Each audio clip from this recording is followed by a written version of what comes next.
Hello viewers, এখন থেকে কিন্তু ইমোতে আপনার লেখাগুলো বাংলা থেকে ইংরেজিতে ট্রান্সলেট করতে পারবেন মাত্র এক ক্লিকে। তো কিভাবে কাজটি করে আজকের ভিডিও জুড়ে সেই প্রসেসটি দেখাবো।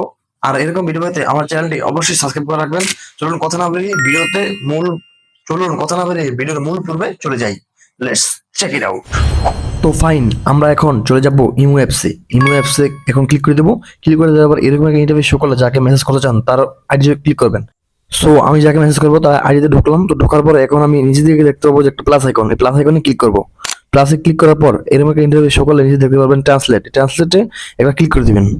ট্রান্সলেটে ক্লিক করে দেওয়ার পর এরকম একটা ইন্টারভিউ শো করবে। আমরা যেহেতু বাংলা থেকে ইংলিশ করবো তাই ইংলিশে সিলেক্ট করে নীল টিক মার্কে টিক ডান করে দিলাম। তো তারপরে দেখতে পাবেন যে এখানে লেখা আছে ইন্টার টু টেক্সট ট্রান্সলেট, মানে এখানে আপনি যাই লেখেন না কেন বাংলা লিখলে ইংলিশ হয়ে যাবে। তো আমি দেখতে পাচ্ছেন যে উদাহরণস্বরূপ একটা বাংলা লিখতেছি যে কেমন আছেন। এখন এই চিহ্নতে একটা ক্লিক করে দিন। ক্লিক করে দিলে অটোমেটিক জাস্ট আপনার লেখাটা ইংলিশে কনভার্ট হয়ে যাবে। তো ভিউয়ার্স দেখতে পাচ্ছেন যে এভাবে আপনি যাই লেখেন না কেন সাথে সাথে কিন্তু তা ইংলিশে পরিবর্তন হয়ে যাবে।